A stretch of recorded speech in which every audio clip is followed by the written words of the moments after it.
On est en stress total à chaque fois.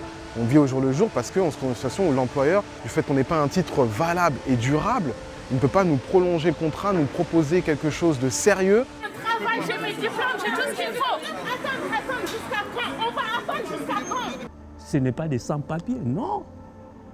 Non, ce n'est pas des sans-papiers. Ce sont des gens qui ont perdu leur titre de séjour. C'est inhumain, indigne. Indigne d'un pays comme le nôtre qui est riche. Il y a une maltraitance institutionnalisée. De toute façon, à un moment, quand c'est à ce niveau-là, c'est institutionnalisé. Il y a des gens qui vendent ça jusqu'à 1 000 € le créneau de rendez-vous. Et si votre vie entière dépendait d'un bout de papier? C'est la question que l'on s'est posée à Amnesty International France. Avec notre équipe, on a enquêté et pendant 1 an et demi, on a recueilli la parole d'hommes et de femmes étrangères qui vivent, qui travaillent en France en situation régulière depuis des années. Des personnes racisées, souvent des femmes. Et notre constat, c'est que ces personnes sont exploitées et elles peuvent tout perdre du jour au lendemain. Leur travail, leurs droits, leur sécurité, à cause de leur titre de séjour précaire parce que de courte durée. Et ce que notre enquête révèle, c'est que cette précarité est organisée, fabriquée, entretenue par l'État français. Devant les préfectures de France, chaque matin, ils sont des centaines à espérer obtenir une réponse sur l'avancée de leur dossier. Depuis plusieurs années, les personnes étrangères qui souhaitent renouveler un titre de séjour sont de plus en plus confrontées à d'importants retards de procédure. Sans réponse pendant de longs mois, parfois des années, les conséquences de ces défaillances sont concrètes. C'est n'importe quoi ça. Franchement, tous les jours on est là. J'ai une attestation jusqu'au 22. Mais le travail m'appelle pour le contrat. J'ai une fille à nourrir, j'ai un travail, j'ai mes diplômes, j'ai tout ce qu'il faut. Attends jusqu'à quand? On va attendre jusqu'à quand? Cette femme ne souhaite pas apparaître. Elle est infirmière dans un hôpital public depuis 15 ans. Aujourd'hui, menacée de licenciement. Mon patron, il a interrompu mon contrat. Pourtant, je suis bien en CDI, je travaille, je fais tout mon possible, je paye mes impôts. Et là, j'ai plus de salaire, j'ai pas de droit. Quand tu n'as plus de titre de séjour, je ne peux pas bénéficier du chômage, de quoi que ce soit. Je ne peux pas me soigner, je ne peux rien faire. Quand tu viens à la sous-préfecture et les agents on ne te laisse pas rentrer, ils ne sont pas polis, on nous prend comme de la merde. Je ne viens pas quémander, je ne veux pas faire l'aumône, je veux qu'on me donne ce qui me revient de droit.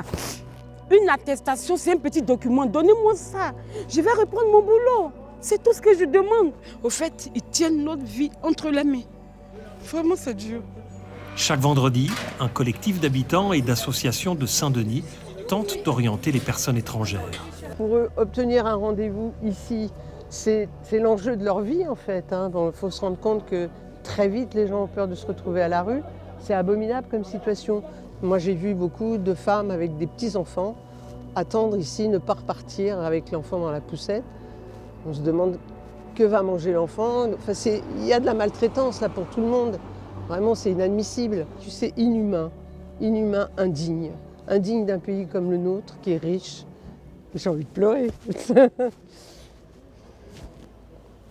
Depuis la crise sanitaire, l'État a mis en place des procédures dématérialisées par Internet, censées simplifier les démarches. Mais obtenir un rendez-vous en préfecture est devenu plus difficile encore. Les créneaux disponibles partent en quelques minutes.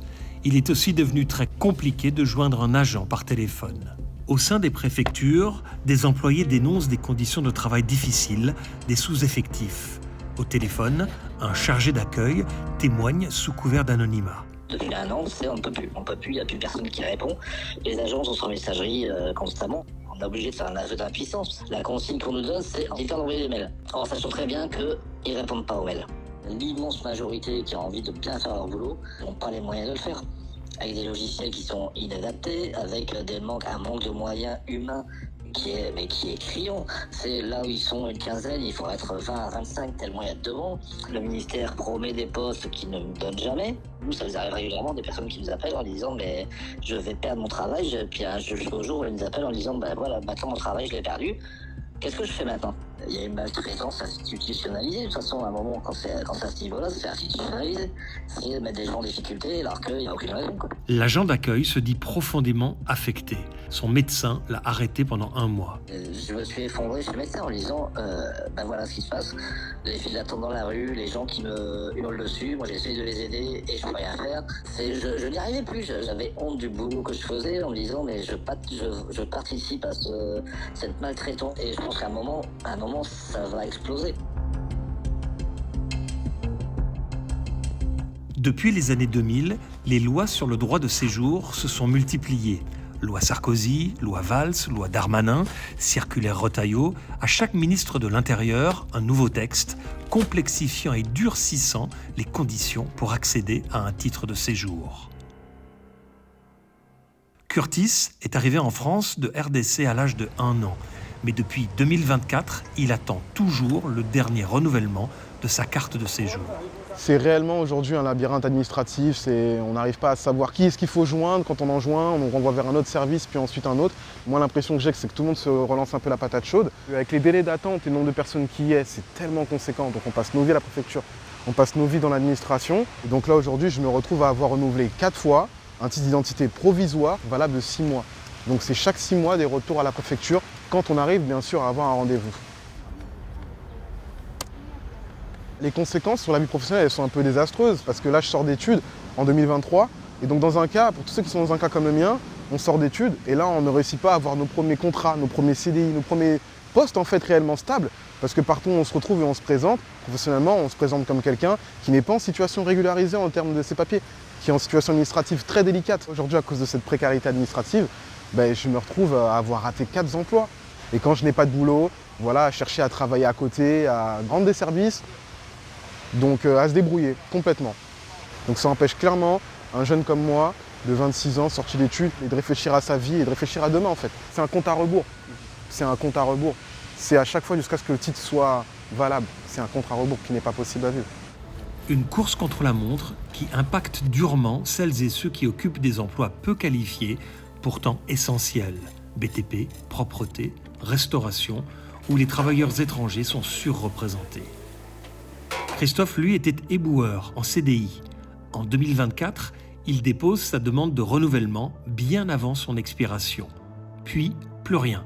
Quand il reçoit enfin une convocation, il est trop tard. Son employeur vient de le licencier.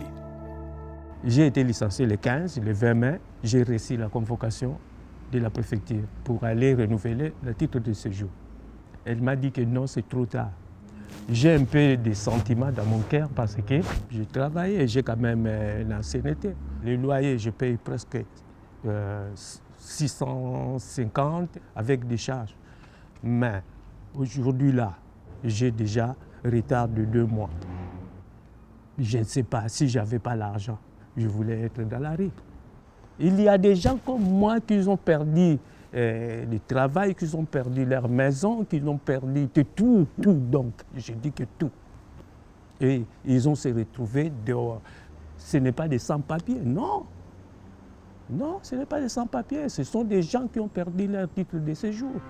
Un peu partout en France, pour contraindre les préfectures à respecter des délais de traitement raisonnables, des travailleurs étrangers saisissent les tribunaux administratifs.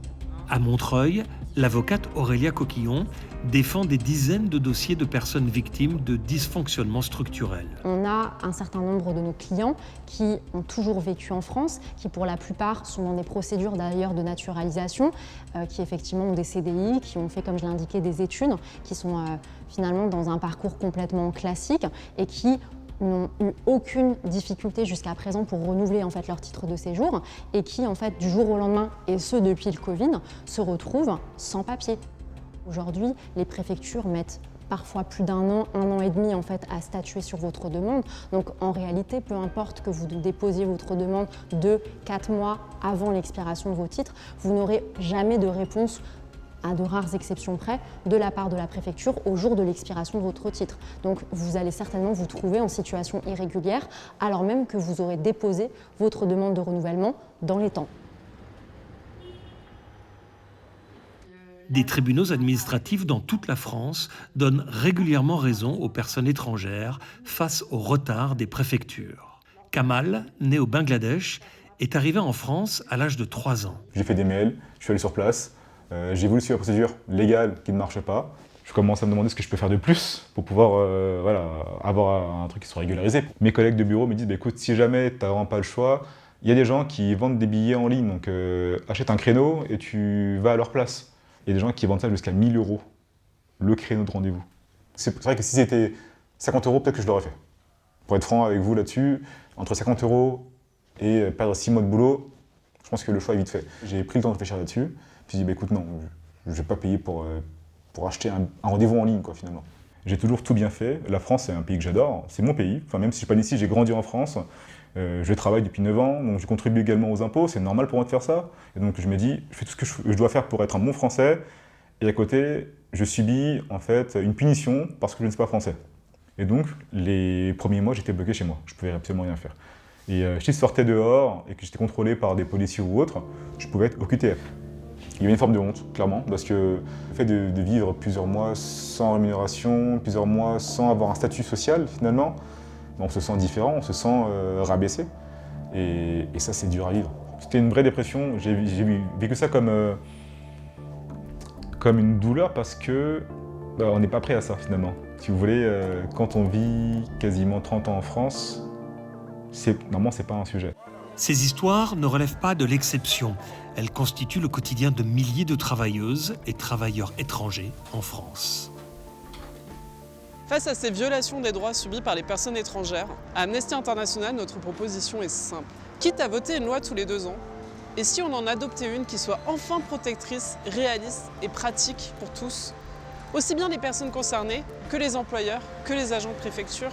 Et ça commence avec plus de stabilité, avec des titres de séjour qui soient plus longs, avec un titre de séjour unique pour le travail, d'une durée de 4 ans au moins, et qui permettent l'accès à tous les droits fondamentaux pour les personnes. Parce que la vie de ces personnes étrangères ne devrait pas dépendre d'un bout de papier.